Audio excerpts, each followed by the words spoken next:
Who here is a fan of H.P. Lovecraft? As we know, Lovecraft created some truly engaging horror stories. Most of his works don't rely on jump scares or sudden shocks. Instead, they evoke strange and unsettling feelings that linger in your mind and even follow you into your dreams. His most famous works include the Necronomicon, which I've discussed before, along with countless entities and creatures from other worlds that he created. These creations have inspired art, books, games, and stories that continue to influence us to this day. So why is Lovecraft's work so famous and influential, even now? The answer lies in one simple concept. He emphasized the fear that exists naturally within humans. Most people harbor a fear of the unknown. And this is precisely what H.P. Lovecraft capitalized on. He tapped into the primal fears that dwell deep within us. Whether it's a fear of darkness, heights, the end of the world, extinction, monsters, or terrifying beings, his stories resonate on a fundamental, almost subconscious level. For some of us, myself included, one of our deepest fears is open, vast oceans, a fear of the endless void, the unknowable depths, and what might lurk in the darkness beneath the waves. Lovecraft brilliantly uses this fear, emphasizing it so vividly that the monster and horror in his mythology become relatable. One of the most famous creatures or myths that Lovecraft created is Cthulhu. The Great Cthulhu gives his name to Lovecraft's entire mythos, the Cthulhu mythos. This colossal figure is directly tied to the fear I just described, the fear of vast oceans and the unknown lurking beneath them.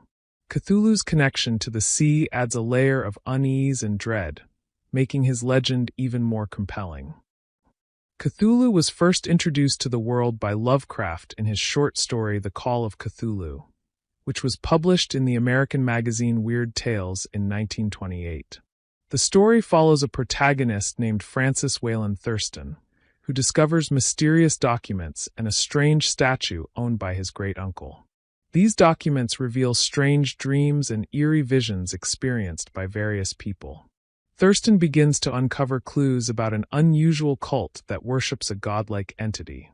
The statue he finds is a depiction of Cthulhu, one of the Great Old Ones.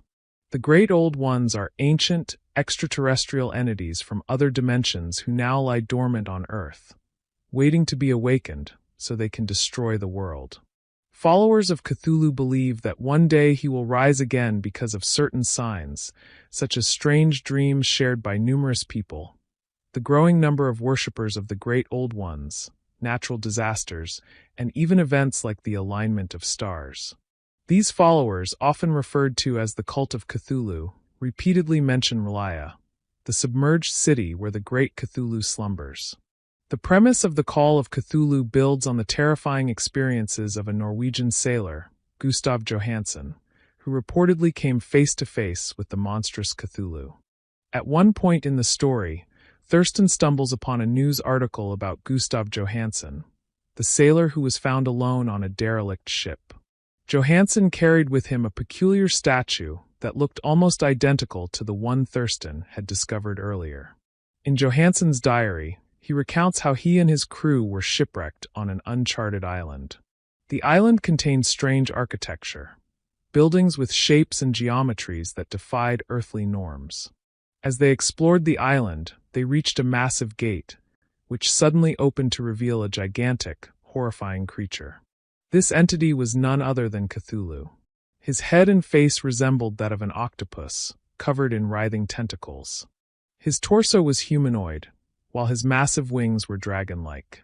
His body was a sickly green, dripping with slime. A deep, guttural roar emanated from the creature, so overwhelming that it caused people to faint on the spot. Some of the sailors collapsed from sheer terror, while others attempted to run. Seeing no other option, Johansen decided to ram Cthulhu with the ship, cutting through the creature and splitting its head in half. However, Cthulhu's body immediately began to regenerate, as his head and form melded back together seamlessly. Witnessing this, the remaining sailors understood that Cthulhu was not like anything they had encountered before. This was an entity far too powerful, a being beyond comprehension. Realizing they had awoken something far greater than themselves, they retreated as quickly as possible. Johansen was among the few who survived the encounter. When Thurston read Johansen's diary, he came to a chilling conclusion. The Great Old One, Cthulhu, had been awakened. Worse still, Thurston became convinced that the godlike entity would rise again to destroy human civilization. He too began experiencing nightmarish visions, plagued by recurring dreams that warned of the catastrophic events to come. Cthulhu appears in several of Lovecraft's other works, though the character was later expanded upon by other writers. These authors took inspiration from Lovecraft's ideas and extended his mythos, exploring different interpretations of both Cthulhu and the alien deities mentioned alongside him. Writers like August Derleth, Robert Bloch, Charles Stross, and Neil Gaiman, among many others, have included Cthulhu in their works, each adding their own unique twists. Variations exist not only in Cthulhu's backstory and motives, but also in his appearance. The name Cthulhu is believed to derive from the classical Greek word chthonic, meaning subterranean or beneath the earth. This is fitting, as Cthulhu lies sleeping deep beneath the waves of the Pacific Ocean, hidden and mysterious. According to Lovecraftian lore, Cthulhu was born on the planet Vorel, located in the 23rd Nebula. He belongs to a race of alien entities known as the Great Old Ones. While the Great Old Ones are a central focus of Lovecraft's mythology, so too are the Outer Gods. The Outer Gods, unlike the Great Old Ones, are beings that exist outside of time and space. They are often described as formless and nearly impossible to comprehend.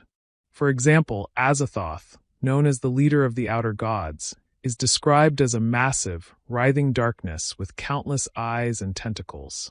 Unlike Cthulhu, the Outer Gods often manipulate humans on a cosmic scale. Another example is Nyarlathotep, a shape-shifting entity known for deceiving humanity. Interestingly, Cthulhu is not viewed as a deity like the Outer Gods. Instead, he is considered a high priest, with one of his titles being the Great High Priest or Cthulhu the Grand Priest. He is the offspring of Nug and Yeb, and his lineage traces back to his grandfather and grandmother, Yog-Sothoth and Shub-Niggurath, making Azathoth his great-grandfather. Cthulhu himself has a vast number of children, born from his union with Idya on the planet Soth. His children include Gathanathoa, his firstborn, Ithogtha, his second son, Zothamug, his third son, and Thilla, his secret daughter. Thilla, sometimes referred to as the Kraken, was created as a contingency. If Cthulhu were ever killed, he could be reborn through her.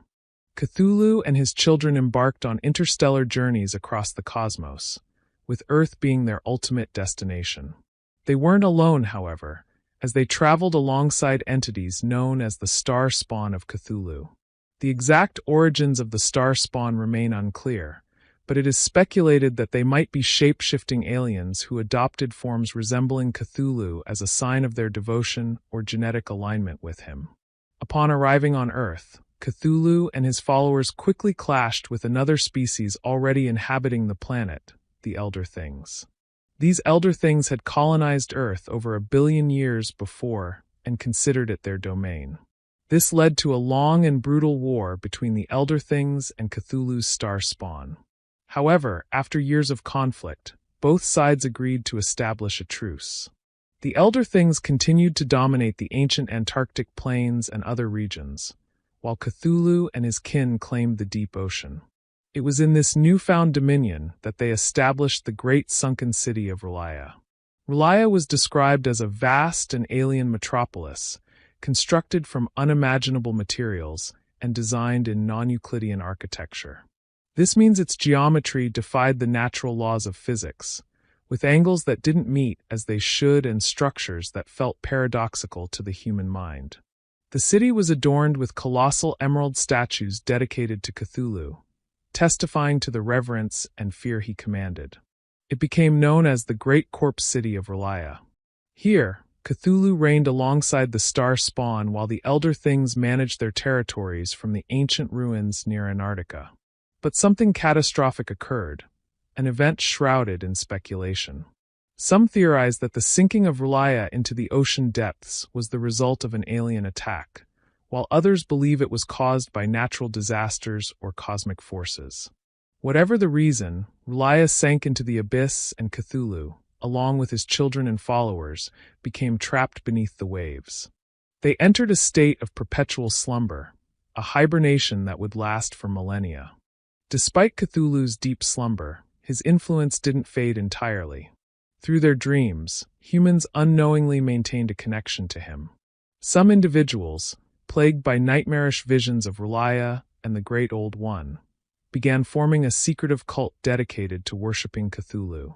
These devotees believed that one day, the sunken city would rise again from the ocean floor, and their god would awaken to reclaim the earth. The cult operated in secrecy, spreading its influence across civilizations and time periods. When cult members would gather, they would chant songs and hymns devoted to R'lyeh, describing its eventual emergence from the depths. The cult was unwavering in its belief that Cthulhu's return was inevitable. It's said that R'lyeh does occasionally surface, albeit briefly, before disappearing back into the ocean's abyss. These fleeting appearances fuel the cult's hope and devotion, solidifying their belief that the Great Old One would soon dominate the world once more. Out of all the deities and entities Lovecraft created within the Cthulhu mythos, Cthulhu is undoubtedly the most famous. But with so many other deities, ancient beings, and even the outer gods in this mythos, why is Cthulhu the one that captured the world's imagination? The answer lies in Cthulhu's design and presentation. Unlike many other entities in the mythos, Cthulhu's appearance is both vivid and iconic. He has a concrete and memorable physical form, a humanoid body, a squid-like head with countless writhing tentacles, dragon-like wings, clawed appendages, and a slimy green complexion. His image burned itself into popular culture.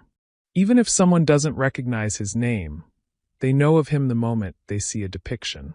Few supernatural beings have a shape as defined and striking as Cthulhu's. While other entities within the mythos, such as Azathoth or Yog-Sothoth, are far more abstract and difficult to visualize, Cthulhu is immediately recognizable. His terrifying yet tangible appearance makes him perfect for adaptation into various art forms, from movies to books, television, video games, and more. Some fans even speculate that the character Davy Jones from Pirates of the Caribbean, with his cephalopod-like face, is inspired by Lovecraft's depiction of Cthulhu. Of course, Cthulhu is far larger, more menacing, and far more powerful. The themes surrounding Cthulhu add to his appeal. The Great Old Ones and outer gods of Lovecraft's mythos emphasize humanity's frailty in the face of the vast, unknowable universe. They remind us, with chilling clarity, that the more we explore the great unknown, the more likely we are to awaken dangers we cannot hope to defeat. In many ways, this reinforces the idea that ignorance might be a form of bliss. The hubris of humanity often leads to its downfall, which is a recurring theme in Lovecraft's stories. Cthulhu has also become a cultural icon because his myth is so deeply entrenched in popular media. Role-playing games like The Call of Cthulhu have become significant in popularizing the mythos even further, spreading his influence to countless fans across the globe. Films, television series, and even parodies have cemented Cthulhu's legacy as one of the most iconic symbols of cosmic horror. His enduring presence keeps Lovecraft's vision alive, inspiring awe and fear in equal measure. Though not considered an outer god, Cthulhu possesses immense power and is far more dangerous than most beings in the mythos. In fictional gaming terms, he's described as a boss with infinite health and immunity to magic. When Cthulhu eventually awakens, it is said he will devour the sun within 24 hours to absorb enough energy for his long journey home across the stars. While many perceive Cthulhu as an outright evil monster, the truth is more complex. He's not inherently malevolent or benevolent. He simply exists beyond human comprehension. His motives and thought processes operate on a plane entirely alien to human logic or morality. To him, humans are simply inconsequential, akin to ants compared to giants. Because of this incomprehensibility, not understanding Cthulhu's true intentions adds to his mystique and horror. That's all for now about Cthulhu and a glimpse into the mysterious cult of Cthulhu. If you know additional interesting facts about this great old one, feel free to share them in the comments. This exploration of the Cthulhu mythos is also meant to introduce Lovecraft's works to those who might not already be familiar with them. Lovecraft's genius lies in his ability to tap into humanity's inherent fear of the unknown.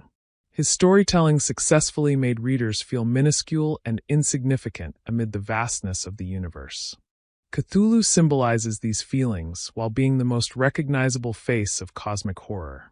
Thank you so much for watching, and until next time,